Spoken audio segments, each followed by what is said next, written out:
Amém, Pai Santo. Nós estamos aqui diante do Senhor nessa noite como igreja, como família, ó Pai, nessa introdução, ó Deus, de culto, nesse momento aqui reunidos.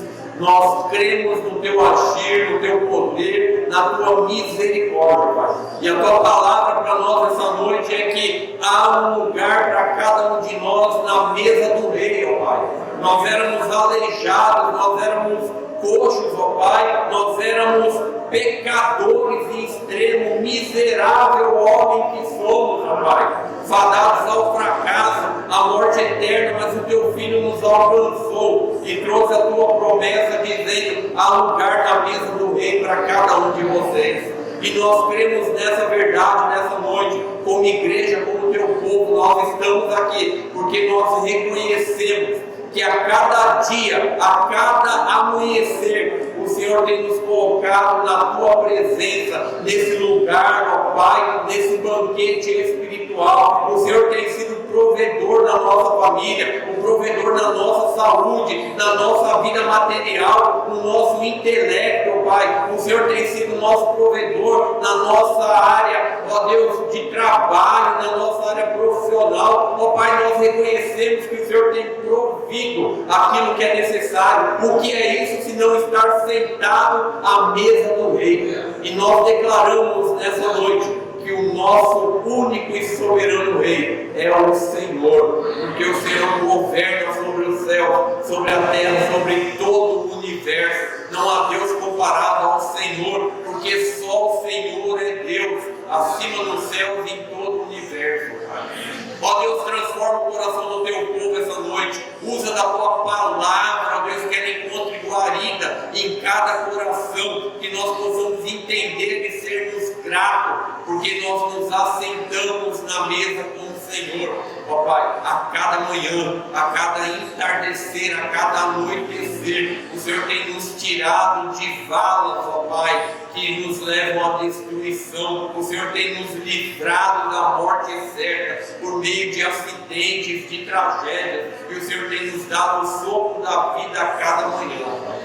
Toma a Tua igreja, toma o Teu povo em Tuas mãos e nos ensina a vivermos essa promessa de estarmos à mesa do Rei a cada dia, como Davi fez com Mefibosete, Pai. Sustentou ele diariamente até a morte dele, mas supriu aquilo que ele necessitava. Nós cremos no Teu suprimento como igreja e como família, no nome santo e precioso de Jesus. Amém e amém. Louvado, exaltado seja o Senhor. Pode dar glória a Deus e pode voltar no seu lugar. Aleluia, glória a Deus. Deus abençoe. Muito bem.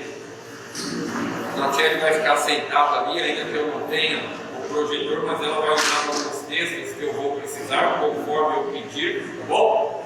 Hoje eu vou continuar e dar início por alguns domingos a respeito do assunto sobre igreja que nós estamos falando, né? O irmão Mirko pregou, o pastor Alexandre pregou, o Ronair pregou e o pastor Júnior, Arioci Júnior, domingo falou um pouco mais sobre a igreja. E a minha incumbência então é dar continuidade, e o meu tema é o que Deus espera da sua igreja. O que é que Ele espera da sua igreja? O texto que eu separei essa noite está lá no livro de Atos. Abra sua Bíblia lá, é importante que você abra sua Bíblia, acompanhe a leitura. Não feche a sua Bíblia enquanto nós não finalizarmos a mensagem essa noite. Livro de Atos, capítulo 20, do verso 7 ao versículo 12. Livro de Atos, capítulo 20, do verso 7 ao verso 12. Abra lá, eu vou fazer a leitura e aí nós vamos caminhar em uma série de questões para que você possa compreender tudo aquilo que está relacionado ao que Deus espera da igreja. Todos acharam? Amém? Alguém sem a Bíblia aí para acompanhar? Levante a sua mão, se alguém, a gente já envia um outro irmão aí para te ajudar. Todo mundo achou, né? Ok, livro de Atos, livro histórico de Atos, capítulo 20, do verso 7 em diante, diz assim: no primeiro dia da semana, ajuntando-se os discípulos para partir o pão. Diga comigo, igreja, partir o pão. Partir o pão. Muito bem, amém. Paulo, que havia de partir no dia seguinte, falava com eles e alargou o seu discurso até a meia-noite. Havia muitas luzes no cenáculo onde estavam juntos, e estando um certo jovem de nome Eutico, o acento está no Eutico, assentado numa janela, caiu do terceiro andar, tomado de um sono profundo que lhe sobreveio durante o extenso discurso de Paulo, e foi tido por morto. Verso 10. Paulo, porém, descendo até o jovem Eutico, inclinou-se sobre ele e, abraçando-o, disse: não vos perturbeis, que a sua alma está nele. E subindo e partindo o pão e comendo, ainda lhes falou largamente pela madrugada até ao amanhecer, e assim partiu. E levaram vivo o jovem Eutico e ficaram não pouco consolados. Ok? Amém? A palavra de Deus se revele a nós nessa noite. Irmãos, é um texto bem conhecido, mas tem muita coisa aí. Eu tenho 2 pontos hoje, talvez eu não consiga chegar nem no segundo, talvez eu fique só no primeiro. Eu vou te explicar o porquê disso daí. Eu quero dar algumas informações complementares muito importantes referente a esse assunto. A primeira delas, eu vou pedir para a Nachelle, você pode colocar lá e você acompanha, vai marcando aí, é 1 Coríntios capítulo 3. 1 Coríntios capítulo 3, eu também vou abrir aqui na minha Bíblia. 1 Coríntios capítulo 3, do verso 1 ao verso 9. Presta atenção que eu vou te levar a entender essa situação que aconteceu na mensagem de Paulo, antes de que eu entre na primeira característica do que Deus espera da igreja, que somos nós.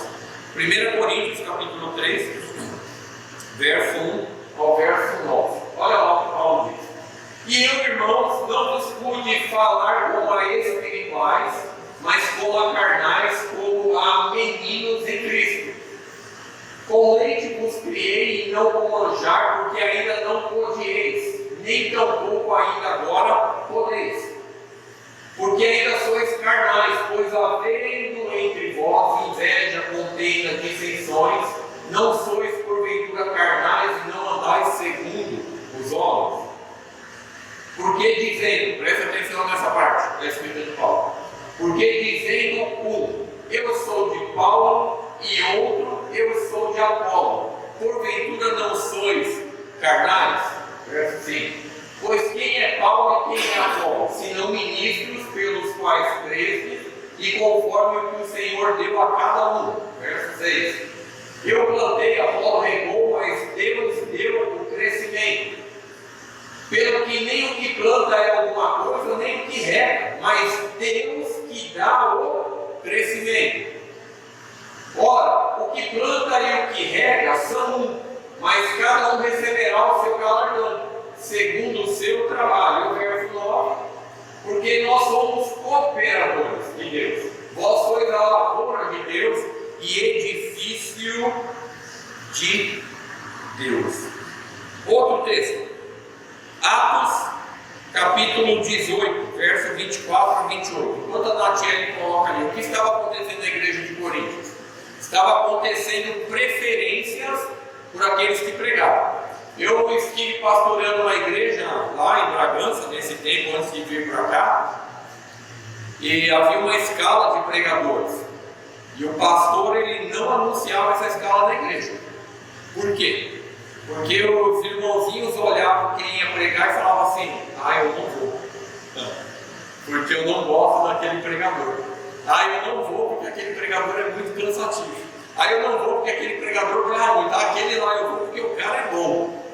Eu vou. Preferências. É É isso que a gente leu em Coríntios. Paulo está falando assim: eu podia ensinar coisas mais saudáveis, mas vocês estão como crianças, porque vocês estão tendo preferência. Então, foi isso que nós não fizemos aqui. Eu estou usando o exemplo. Não anunciamos quem ia pregar no primeiro domingo, no segundo, no terceiro, porque senão as pessoas não vêm. Há uma preferência. Mas eu vou te dizer o porquê que há preferência. E o próximo texto aí vai trazer um pouquinho para nós. Atos 18, verso 24 a 28. E chegou a Éfeso um certo judeu chamado Apolo, que é o mesmo que Paulo está falando lá em Coríntios, natural de Alexandria. Agora presta atenção algumas características desse Apolo. Ele era um varão eloquente e poderoso nas Escrituras. Não há problema você ter mais afinidade com uma pessoa do que com a outra. Mas Paulo falou: quem dá o crescimento e quem apresenta a palavra de Deus de maneira a ser transformada é Deus. Nós somos apenas o quê? Trabalhadores dessa seara.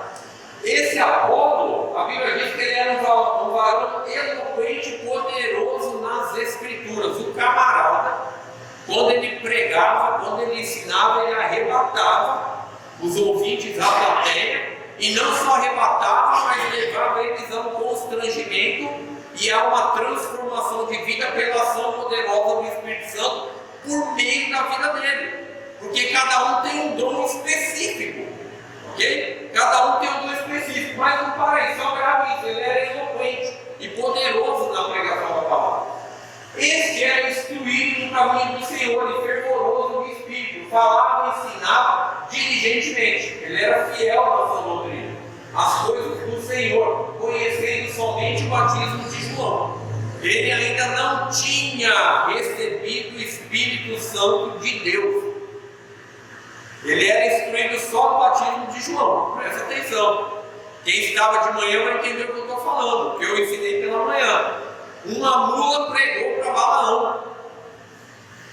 Vocês podem escolher uma pessoa aí fora da sociedade, me trazer aqui, me dar nessa semana, eu preparo ele para pregar aqui a semana que vem, de maneira eloquente, que você vai até chorar. Você vai levantar a mão e vai se ajoelhar aqui, vai se render aos pés do Senhor. Não precisa ter o Espírito Santo de Deus dentro da vida dele. Esse Apolo era salvo. Ele era um cristão verdadeiro, ele só não tinha sido batizado no Espírito Santo de Deus ainda, que é o que a gente está estudando em Atos. Como isso, pastor? Eu tenho que te convidar a vir participar da EBD. A propaganda é alma do negócio, né, Nantia? Você tem que vir na EBD. Eu vou falar o porquê de tudo isso, para você saber por que ele era batizado no batismo de João, mas não tinha Espírito Santo. Porque o judeu, para receber o Espírito Santo, é um processo diferente do nosso. Então você tem que vir nas EBDs. Domingo de manhã às 8h30 até às 10h30. Bom, está feita aí a propaganda. Ele era fervoroso, diligente, pode mandar um pouquinho, não é? Quanto às coisas do Senhor, e conhecia. Não tinha Espírito Santo, mas pregava. Pode passar. E começou a falar ousadamente na sinagoga, olha lá, se destacava. Quando ouviram Priscila e Áquila, o levaram consigo e lhe declararam mais pontualmente o caminho de Deus. Falaram: olha, você tem todo um dom, você tem todo um talento aí, mas você precisa agora conhecer a questão do Espírito Santo de Deus. Pode passar. Querendo ele passar a Caia, o animaram os irmãos e escreveram aos discípulos que o recebessem. O qual, tendo chegado, aproveitou muito aos que pela graça criam. Ele pregava, as pessoas se convertiam. Ele pregava, as pessoas eram transformadas. Pode passar o último. Porque com grande veemência convencia publicamente os judeus, mostrando pelas Escrituras que Jesus era quem? O Cristo. Ok, não acabei ainda, não estou na mensagem, isso faz parte da mensagem. Características desse Apolo: ele era um mestre no ensino, ele era eloquente na pregação do Evangelho. Saulo de Tarso, transformado em Paulo, ele era tremendamente preparado. Inclusive, Atos, Natiele, põe lá Atos 22, de 1 a 3. Atos 22, de 1 a 3. Olha a preparação que esse Paulo tinha. Atos 22, de 1 a 3. Varões, irmãos e pais, olha ele pregando, ensinando. Ouvi agora a minha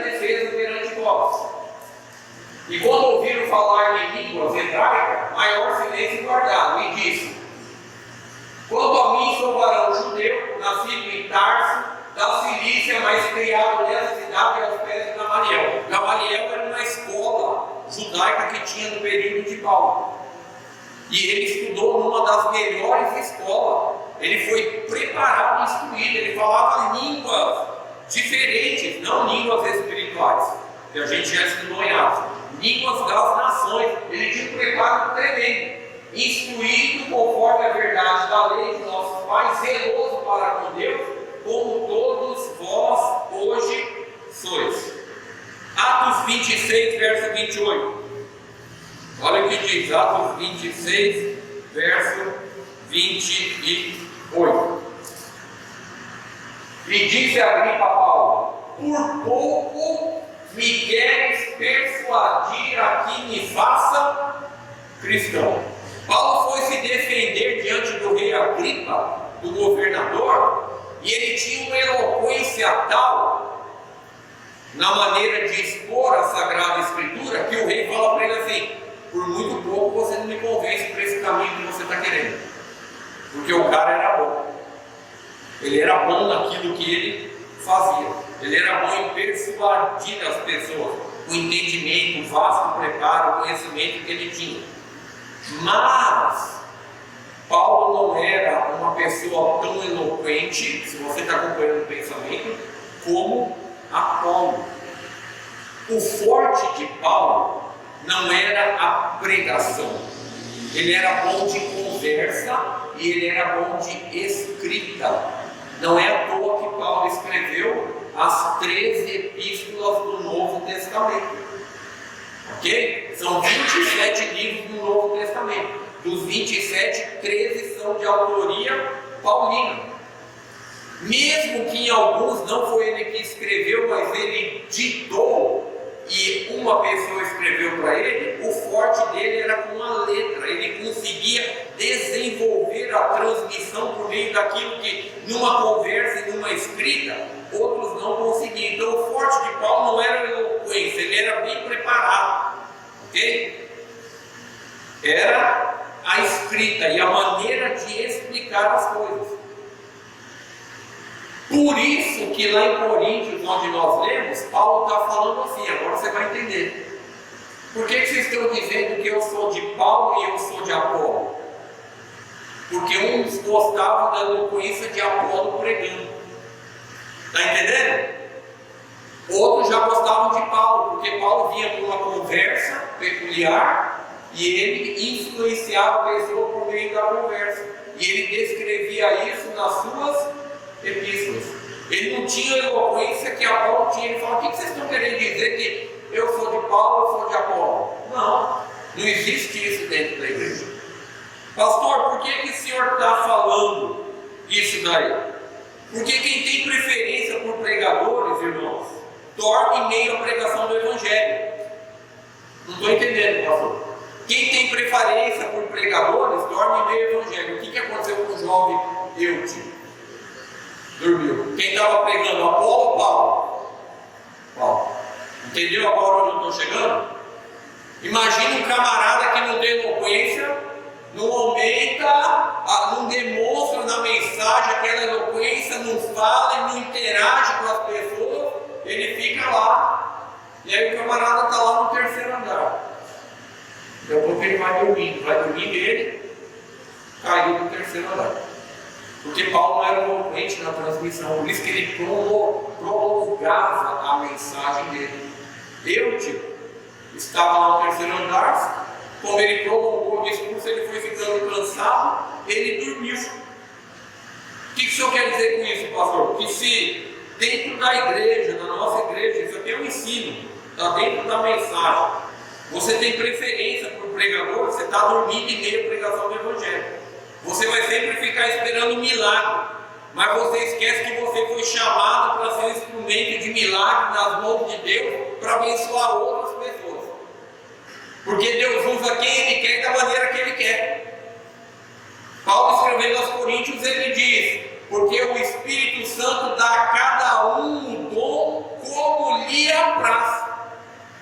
Então Então, dentro do mesmo corpo, nós temos um que é eloquente, outro é mais ou menos, o outro é conhecedor profundamente e ele consegue passar de uma ou de outra forma, o outro passa daquela forma, mas todos são instrumentos de Deus para que possam ser usados como instrumento de milagre e abençoar a tua vida.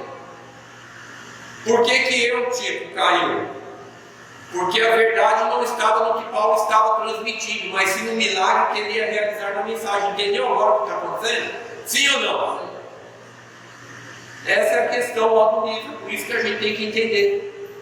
Então eles estavam lá, eu vou falar disso, que eles gostavam de receber a mensagem, mas não podia ter preferência. A gente não pode dormir enquanto o Evangelho é pregado, independentemente de quem está pregando o Evangelho. Senão nós dormimos, nós desfalecemos e nós ficamos esperando o milagre, e Deus está falando: não, eu quero te usar como instrumento de milagre para realizar o milagre na vida de outros. E aí Paulo diz em Coríntios: estou falando a vocês como carnais, como meninos na fé. Não posso falar como adultos, vou ter que continuar dando leitinho, porque ainda há preferências dentro da igreja.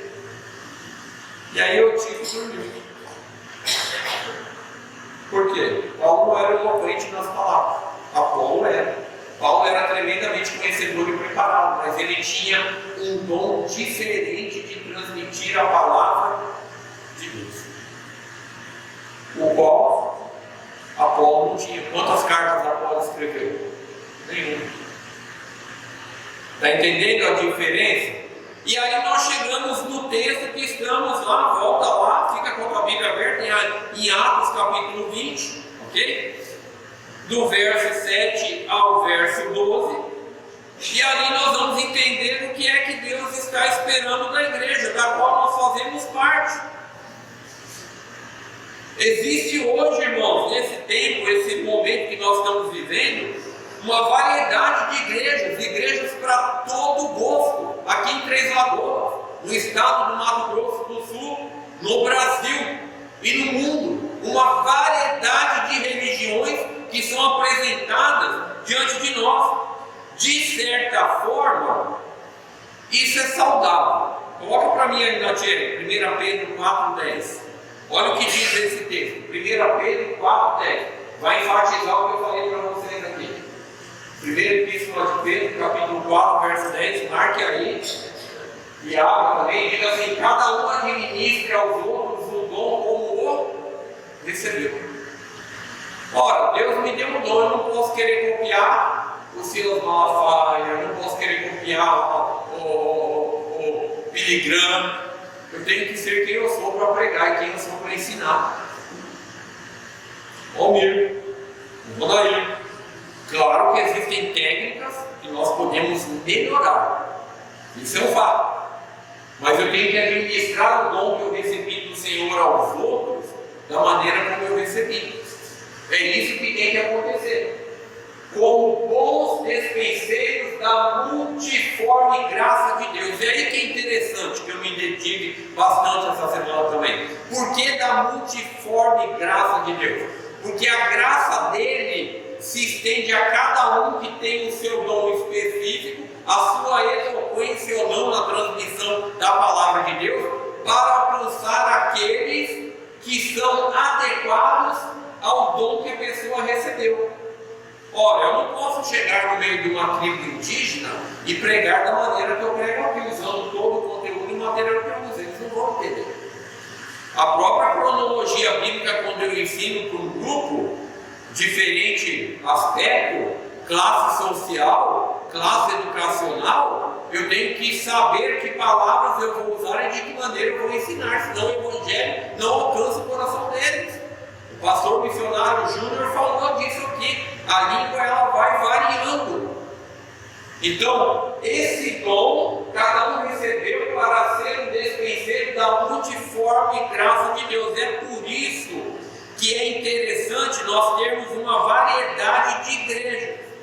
Agora, quando a gente fala dessa multiforme graça de Deus na nossa vida, nós estamos falando, e aí que é perigoso, da verdadeira pregação do Evangelho.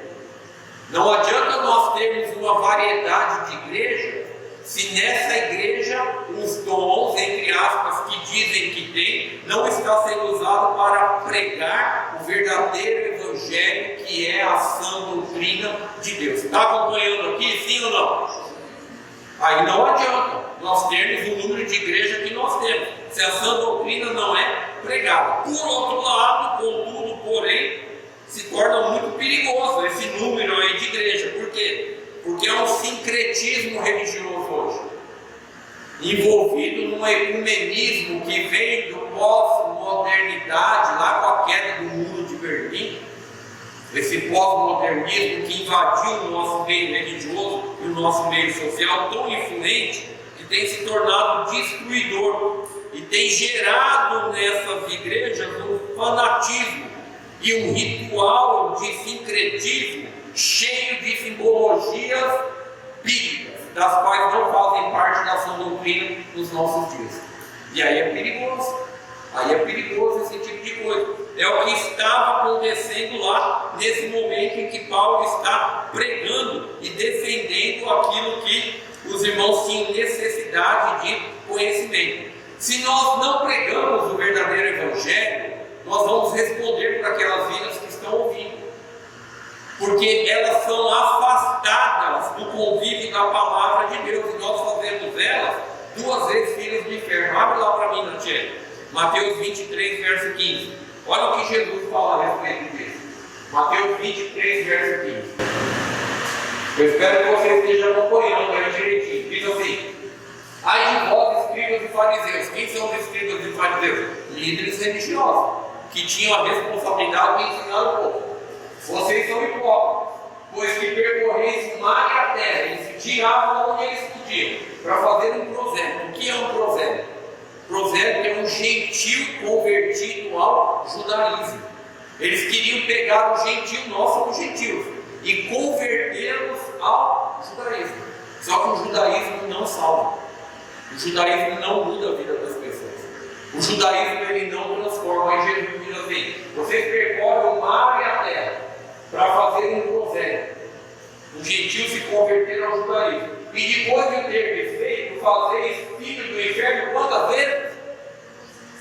2 vezes mais do que vós.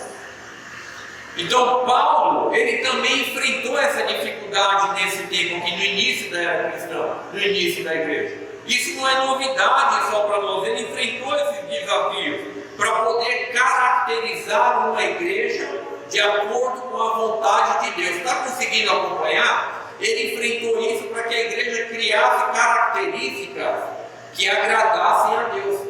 O que é que Deus espera da sua igreja? É por isso que ele enfrentou essas dificuldades. Então, Paulo, durante as suas viagens aí por essas comunidades cristãs, ele ensinava a palavra de Deus. E ensinava para quê? Para que não acontecesse algo importante. Gálatas capítulo 1, verso 6. Eu não preparei o projetor, mas tem ali, né? Gálatas capítulo 1, verso 6. Por que ele pregava o evangelho? Para preparar as pessoas para não acontecer isso aí, ó. Gálatas 1, verso 6. Olha o que diz esse texto. Maravilho-me de que tão depressa passassem, ou em outra versão diz, vocês estão passando, deixando daquele que vos chamou a graça de Cristo para outro evangelho. Então nós temos uma variedade de igrejas, e as pessoas vão circulando nas igrejas. Não há satisfação. Ah, pastor, por que não há satisfação? Porque satisfação é igreja, somente em Cristo Jesus. Agora, para eu ter satisfação em Cristo Jesus, eu preciso ouvir sobre o Cristo Jesus. As pessoas precisam pregar sobre esse Cristo que transforma, que levanta, que restaura, que cura, que dá uma qualidade de vida para cada um de nós. Paulo está preocupado, ele diz: eu estou ficando maravilhado de ver que vocês estão deixando a sã doutrina, os ensinamentos que receberam, deixando essa graça maravilhosa para passarem para aquilo que não há base doutrina bíblica. Estão vivendo no meio dessa religiosidade de maneira desenfreada, de maneira perdida. E aí, ao visitar essa igreja em Troade, que é o que nós estamos estamos lendo aí em Atos capítulo 20, Paulo está lá nessa cidade, em Troade. Paulo ele prestou serviços pastorais a essa comunidade, que ele mesmo afirma que é uma porta aberta por Deus. Na TR, 2 Coríntios 2,12. Estou dando um contexto histórico, cultural, aqui, linguístico, para você compreender. 2 Coríntios 2,12. Ora, quando cheguei a Troade para pregar o quê? O que ele foi pregar? Diga, Evangelho. O Evangelho. Quando eu cheguei lá na cidade de Troade para pregar o Evangelho de quem? Porque tem muito Evangelho por aí. Tem o Evangelho segundo Allan Kardec, tem o Evangelho segundo a macumbaria, tem o Evangelho segundo o candomblé, tem o Evangelho segundo o voodoo, tem o Evangelho segundo a magia negra. Ele deixa bem específico. Quando eu cheguei em Troade, aqui é onde ele faz o discurso e eu tiro, vai na janela. Quando eu cheguei ali para pregar o Evangelho de Cristo, e abrindo-se uma porta no Senhor. Quem que abriu a porta da pregação do Evangelho lá? Deus. Deus abriu a porta para ele.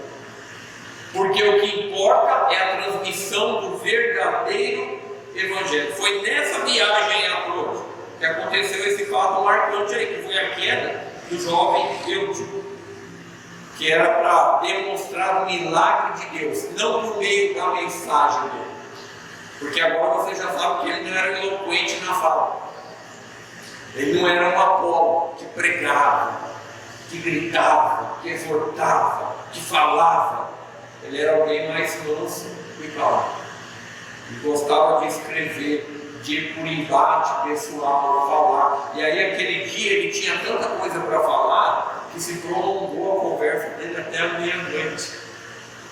E aí o rapaz dormiu no meio da pregação. E quem dorme fica à espera de um milagre, ao invés de ser usado para ser um instrumento de milagre. Se não me engano, é isso que Romanos, não precisa abrir, Romanos capítulo 13 diz: irmãos, é tempo de despertarmos dessa letargia, desse sono espiritual, porque a nossa salvação está mais próxima do que quando a aceitamos. Paulo está falando aos Romanos: é hora de vocês acordarem, deixe esse sono. Vocês precisam divulgar o Evangelho, pregar o Evangelho. As pessoas estão morrendo. Então a gente vai ver aqui, agora sim eu cheguei no primeiro ponto. Nossa, pastor, vai dizer que já estava acabando a mensagem. Agora eu cheguei no primeiro ponto, vou ter o mês inteiro para falar, fica tranquilo, não tem problema. E você vai entender o porquê eu estou trabalhando dessa maneira na mensagem, ok? Nós vamos aprender aí nessa sequência de fatos ocorridos lá em Troade, o que é que Deus espera da igreja. Em primeiro lugar, não tenha medo. Em primeiro lugar, Deus quer ou Ele espera uma igreja que o adore verdadeiramente. Você está com a sua Bíblia aberta, como eu pedi? Atos capítulo 20, verso 7. Alguém leia para mim a primeira parte, até eu falar para parar. Atos capítulo 20, verso 7, é o primeiro ponto. E no primeiro dia da semana, ajuntando os seus discípulos para partir o pão. Aí, no primeiro dia da semana, juntando-se os discípulos para partir o quê? O que eu falei no início para vocês? Vamos repetir? Partir o pão. No primeiro dia da semana, os discípulos se reuniam para fazer o quê? Partir o pão. Essa igreja em Troade, eles tinham esse costume, os cristãos. Nesse primeiro dia, era costume, tanto no ponto de vista deles, como nos ensinamentos cristãos, de eles iniciarem esse tempo na presença de Deus, no período da graça, não no período do ritual mosaico. Eles tinham que ir ao templo. Não, agora é a igreja. Então a gente vai se reunir no primeiro dia da semana e vamos partilhar do pão. O que Deus espera da igreja? Uma igreja que o adore verdadeiramente. Quando esses irmãos se reuniram lá em Troade, eles se reuniram com um único propósito. Que propósito foi esse? Adorar verdadeiramente ao Senhor por meio do partir do pão. Está acordado, irmão? Dá uma sinalizada. Sim ou não? Eles se reuniam para adorar ao Senhor por meio do partir do pão. Corpo a corpo, a convivência, o relacionamento, a comunhão e a alimentação. Tudo aquilo que nós procuramos desenvolver como igreja. Não é à toa que no Evangelho de João, não precisa abrir, capítulo 4, verso 23 e 24 diz: mas a hora vem, a hora é essa em que o Pai procura verdadeiros adoradores, porque o Pai é Espírito, e aqueles que o adoram devem o adorar em espírito e em verdade. E o Pai procura tais, e aí ele repete, que assim o adore, que o adore em espírito e em verdade. Quando você sai da sua casa para chegar aqui, eu fiz essa pergunta pela manhã na escola dominical. Você veio para cá com qual desígnio preparado no seu coração? Você veio aqui para adorar a Deus, para partir o pão, para ter comunhão, para crescer. Primeiro dia da semana, domingo, não é? Primeiro dia da semana era trabalho, segunda, mas o primeiro dia, segundo as Escrituras, para nós seria, e é, porque eles, não é? Já estavam no primeiro dia, basicamente, na cultura judaica. Nós estamos aqui para partilhar dessa comunhão. Então, irmãos, quando você vem à igreja, você tem que ter em mente o seguinte: que você vem aqui com um único propósito, e esse propósito é adorar ao Senhor. Diga assim: adorar ao Senhor. Você tem que estar aqui com esse propósito. Eu vim à casa do Senhor para adorá-lo. Eu quero adorá-lo. Nós não podemos, irmãos, como igreja, vivermos somente de costumes ou cumprir um ritual religioso, né? E aí eu vou lembrar algumas coisas que foram pregadas. A igreja aqui não é um clube social ou um shopping center para entretenimento, não é? Que eu vou lá e eu pego um produto que eu saio. A igreja não é isso. O culto e o local onde nós estamos é a hora que nós temos para adoração. De que maneira? Hebreus, Matias? Hebreus 13, verso 15. Olha o que diz: o que é que nós devemos fazer nesse culto? Hebreus 10, verso 15.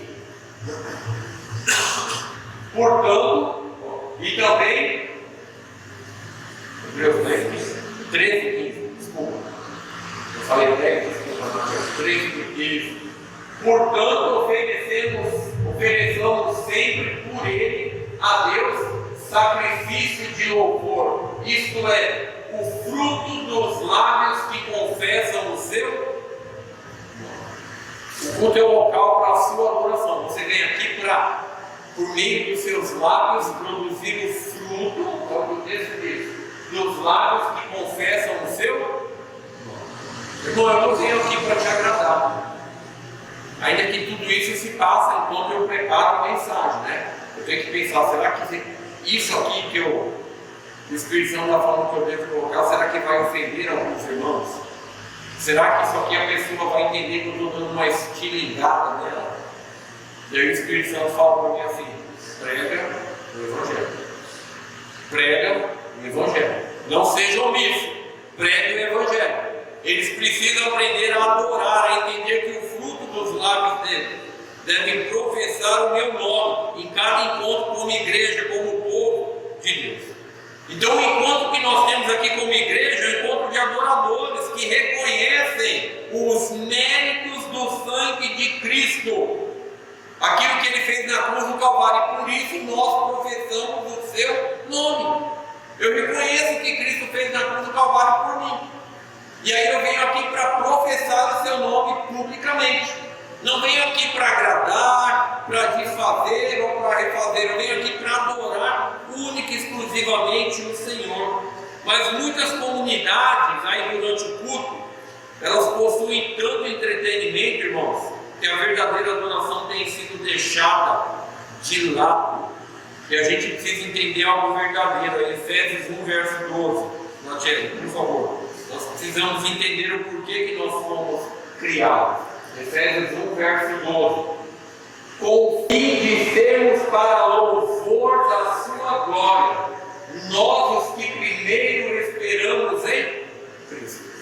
O que é que Deus espera da sua igreja? Uma igreja que o adora. E por que nós devemos adorar? Porque nós fomos criados com um único fim: de sermos para louvor e glória de quem? De Deus. Nós estamos aqui enquanto igreja, como corpo, para louvarmos, adorarmos, porque esse é o principal papel da nossa criação.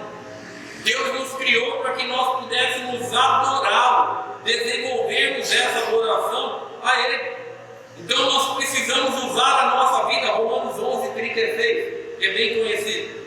Nós precisamos sair daqui sabendo que a nossa vida, tudo que temos e somos, é para a honra e glória do Senhor, porque dele e por ele, para ele, são todas as coisas. Glória, pois, a ele eternamente. Amém. Esse é o nosso papel. O que é que Deus espera da segunda igreja batista de Três Lagoas? Que nós o adoremos verdadeiramente. Irmãos, precisamos entender que a nossa vida é para honrar e adorar a Deus. A nossa vida é para uso exclusivo do Senhor. A nossa vida foi criada, nós fomos selados, nós fomos transformados para adorar e exaltar o nosso Deus. Nessa semana que passou, eu perguntei, lá no estudo de quinta-feira do discipulado, que está indo, graças a Deus, tem sido um tempo muito bom de aprendizado, de comunhão. E foi aniversário do pastor Alexandre, então eu tenho que orar por ele, Eu perguntei para eles assim, irmãos, quantas vezes nessa semana vocês pediram perdão pelo pecado cometido de vocês? E eu falei para eles, eu vou perguntar para eles. Falei ou não? Vou perguntar. Quantas vezes nessa semana você se ajoelhou e pediu perdão ao Senhor pelos seus pecados? Quantas vezes? Mas nós chegamos na igreja e nós queremos que os nossos lábios professem um louvor puro e santo que agrade ao nosso Deus. Mas nós não confessamos os nossos pecados. 1 João 9. Se confessarmos os nossos pecados, Ele é fiel. João está falando, você precisa confessar o seu pecado, porque Ele é fiel para perdoar e purificar de toda injustiça. Então nós confessamos, e aí o Espírito Santo, com gemidos inexprimíveis, ele faz a nossa oração passar do teto da nossa casa, porque normalmente não passa do fogo da igreja. Ele começa a gemer numa língua espiritual. E ele leva isso diante do altar do Senhor. E lá no altar do Senhor, ele apresenta diante do nosso advogado. Porque vós tendes um advogado para com Deus Pai, Cristo Jesus, um mediador entre Deus e os homens. E aí a Bíblia diz que Jesus intercede por nós. E nos seus ensinamentos ele diz, olha, você pode pedir que meu Pai vai responder, Ele vai fazer. Ele tem prazer em responder a sua oração. Mas Ele também diz assim, vocês não estão recebendo quando vocês pedem, porque vocês pedem mal. Vocês pedem pelos próprios deleites de vocês. E aí Ele ora pelos discípulos e Ele diz assim, Pai, eu não peço que o Senhor nos tire do mundo, mas eu peço que o Senhor nos livre do mal. Significa que enquanto estamos aqui como igreja, nós vamos viver e travar as lutas cotidianas. Mas nós temos que confessar os nossos pecados, porque é santidade sem a qual ninguém verá o Senhor. O Espírito Santo vai gemer de gemidos inexprimíveis, levar a nossa petição. Você, quando orar, entra no seu quarto, fecha a porta e ora ao seu Pai em secreto que está no céu e vê tudo o que você necessita. Ele apresenta para o nosso advogado Cristo Jesus. Ele manuseia a nossa situação e apresenta diante do Pai. E aí nós ficamos, mas eu não tenho recebido respostas, pastor. E a pergunta que eu faço é, você tem confessado os seus pecados semanalmente ao Senhor? Quantas vezes você se ajoelhou essa semana? Falou, Pai, eu preciso confessar os meus pecados. Eu pequei contra os céus, pequei contra a terra, já não sou digno de ser chamado seu filho. Sabe aquilo que os dois homens subiram no templo, eu, jejum, toda a minha riqueza, e o publicano nem ousava olhar para o céu e ele dizia, miserável homem que sou um pecador. Quantas vezes você fez isso essa semana? Quantas vezes você orou buscando perdão pelos seus pecados? Mas há um detalhe nessa pergunta. Provérbios 28, não precisa abrir, verso 13 e 14, se não me engano, diz assim, Salomão aprendeu com seu pai Davi, lá no Salmos número 32. Salomão diz assim, confessei o meu pecado, enquanto me calei, os meus ossos envelheceram. Mas quando eu confessei, não para aí, abandonei e deixei, alcancei misericórdia do Senhor. Irmãos, Deus está falando para você nessa noite, nessa igreja. Você precisa alcançar a misericórdia do Senhor. O Senhor já deixou um convite para você no início do culto. Eu tenho um lugar na minha mesa, há um lugar na mesa do Rei para você e a sua família. Para você se reabastecer, para você ter esse momento de comunhão com esse Rei. Você precisa confessar, abandonar e deixar as suas práticas pecaminosas. E aí Davi, no Salmos 32, onde ele transfere o ensinamento para Salomão, ele diz: olha, eu cheguei à conclusão de que eu preciso confessar, preciso abandonar. Ele fala que Salomão escreveu e deixar, para que a graça do Senhor me alcance. Nós estamos aqui um culto para louvar, adorar, exaltar a Deus. Nós precisamos entender que tudo que somos é do Senhor, é para o Senhor. Nós precisamos entender que como igreja a nossa vida tem que ser colocada à disposição para honrarmos e exaltarmos o nosso Deus. Mas para isso eu preciso confessar os meus pecados diariamente. Se não estou enganado, os católicos têm essa prática, né, do confessionário, né?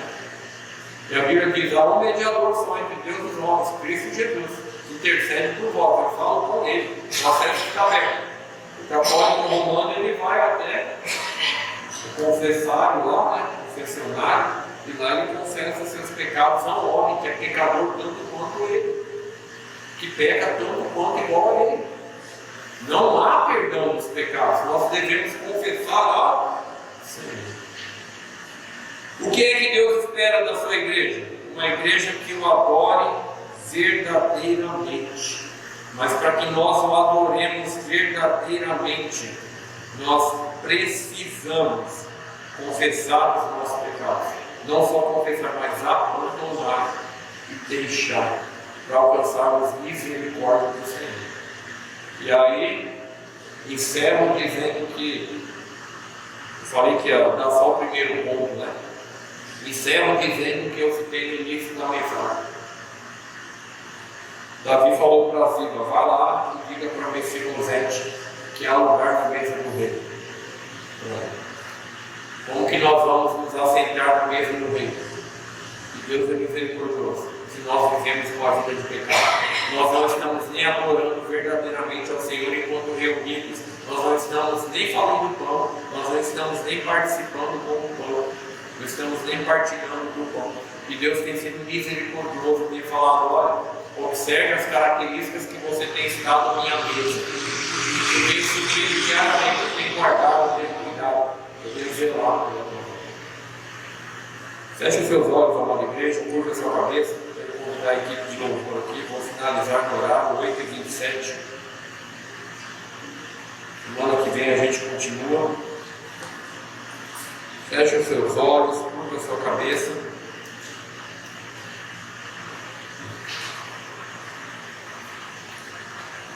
Converse com o Senhor aí nesse momento. Abra o teu coração para Ele. Não é para o pastor, é para Ele. Diga: Senhor, eu recebi o teu recado essa noite, eu ouvi a tua palavra. E realmente, muitas vezes eu tenho tido preferências dentro da igreja.